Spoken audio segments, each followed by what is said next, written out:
निकाह तय हो गया और निकाह तय होने के बाद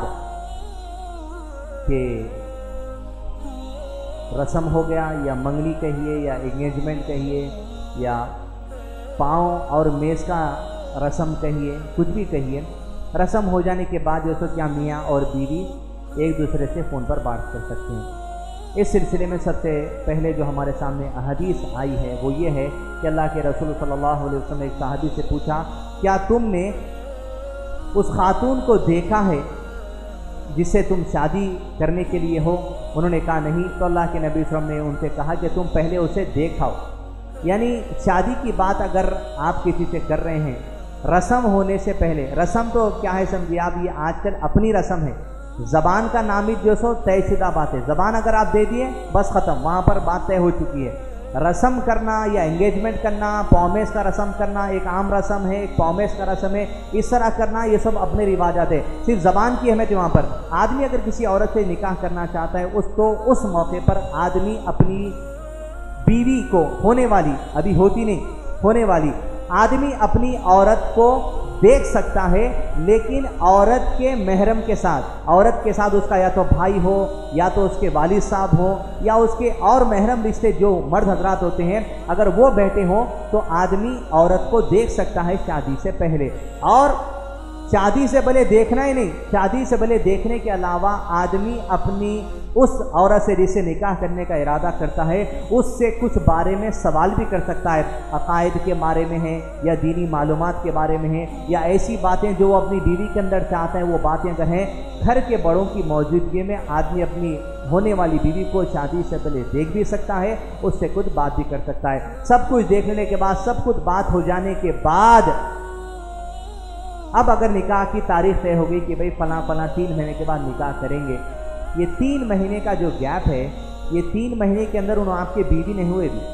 जिस दिन तारीख तय हुई, जिस दिन काजी साहब स्टेज पे चढ़ेंगे, काजी साहब स्टेज पे चढ़ के बैठेंगे, बैठ के रजिस्टर्स वगैरह खोलेंगे, जब भी बीवी ने बनती है, जब तक कि आप अपनी ज़बान से ना कह दें कबूल है, जब तक कि बच्ची ना कह दे कबूल है, उसके बाद देखिए, फ़ोन पे बात करिए, चैटिंग करिए, कहीं भी जाइए, लेकिन उससे कबल बात करना बेवजह के, ये बात दुरुस्त नहीं। आमतौर पे हो रहा है ये कि सब जगह देख रहे हैं लोग जो सो कोई गाड़ी पे बिठा के शादी से पहले जा रहा, कोई कार में बिठा के शादी से पहले जा रहा। मुसलमानों के अंदर एक नया हो गया,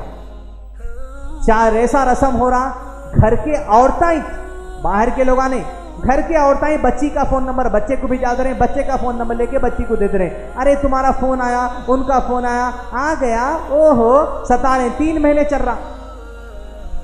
ऐसे भी केसेस सामने आ गए कि शादी रस्म हो गया, शादी होने वाली है, शादी से पहले 2-3 महीने थे, उसके अंदर फ़ोन नंबर दे दिए, फ़ोन नंबर दे दिए, ये दोनों पते दे लिए,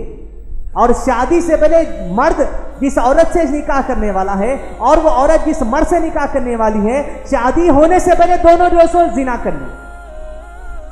दिल में ये बात है, अब निकाह तय हो, तारीख तय हो गई ना, आज हम बिस्तरी कर लेना क्या बात है, 1 महीने के बाद हम बिस्तरी कर लेना क्या बात है, बहुत बड़ी बात है। इसलिए एक तो जिना, दूसरा अगर शादी से पहले, रस्म होने के बाद शादी से पहले मियाँ भी ये समझे कि भाई अब तो शादी होने 4-5 दिन ही थे, अब हम बिस्तरी कर लेंगे, अब जो सो इंटरकोर्स कर लेंगे। अब अगर आदमी शादी से 3-4 दिन पहले भी अगर अपना नुत्फा औरत के रहन में डाल दे, और अगर औरत अगर उस वक्त हमल खड़ जाए तो ये शादी दुरुस्त नहीं है। उलमा इकराम ने कहा कि ये शादी दुरुस्त नहीं है, इसलिए दुरुस्त नहीं है, ये शादी इसलिए दुरुस्त नहीं है क्योंकि आदमी के लिए ये बात ज़रूरी है कि जब वो औरत से शादी करे उस वक्त औरत हमल से नहीं होना, उस वक्त औरत के पेट में बच्चा नहीं रहना। औरत के पेट में अगर कोई बच्चा है, मिसाल के तौर पर रस्म नहीं हुआ, आपके पास है निकाह का पैगाम है, ऐसी औरत का पैगाम है जिसके पेट में बच्चा है, करते आप शादी? नहीं करते। ठीक उसी तरह अगर तलाक वाली औरत है, एक मर्द अपनी औरत को तलाक दे दिया, इद्दत के दौरान आप शादी नहीं कर सकते, इद्दत गुजरने के बाद आप उस औरत से शादी कर सकते। उसी तरह एक औरत, उसके पेट में बच्चा है, शौहर तलाक दे दिया और इद्दत गुजारी, जब तक के बच्चे को जन्म नहीं दे दी थी उसकी इद्दत खत्म नहीं होती, जब तक के पेट में उसके बच्चा आप शादी नहीं कर सकते। تو علماء کرام کے سامنے جب اس مسئلہ تو شیخ صالح المنجد رحمہ اللہ نے اس مسئلے میں فتویٰ دیا یہ کہہ کر کہ اس طرح کے جو رشتے آتے ہیں اس کے اندر فتویٰ ہے 1,13,867۔ اس مسئلے میں شیخ نے کہا کہ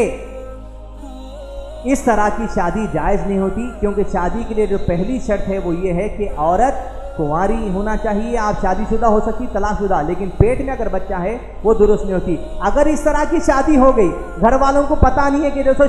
شادی سے پہلے دونوں زنا کر لیا اور جو سو نطفہ رحم کے اندر ڈال بھی دیا گیا اور حمل لگ گیا،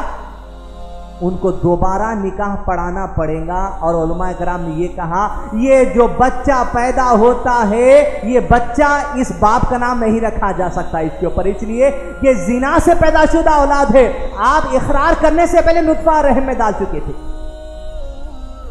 بعض علماء کرام نے کہا کہ اسے باپ کا نام دیا جا سکتا ہے۔ علماء کرام نے دو الگ الگ رائے اس مسئلے کے اندر، لہٰذا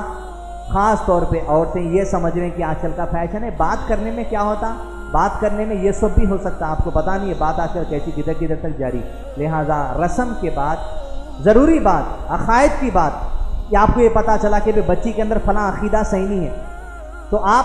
فون کر کے یہ بڑوں سے اجازت دے کہ مجھے بچی سے بات کرنا ہے، بچی کے فلاں عقیدے کے بارے میں، بچی اس عقیدے کو سدھار لے ورنہ میں شادی نہیں کروں گا۔ اس طرح کی اگر کچھ بات ہے تو بیٹھ کے آپ بات کریں لوگوں کے سامنے، لیکن تنہائی میں ملنا، تنہائی پہ رات بھر بلینکٹ کے اندر پونا ڈال کے جو سو 3 مہینے بات کرنا، یہاں تک کہ آپ کی لائن ایسی ڈسکنیکٹ ہو گئی کہ جو سو آپ دنیا اور آخرت میں کہ پریشان نہ ہو جائے۔ واللہ عالم، اللہ تعالیٰ خیر کا معاملہ کرے۔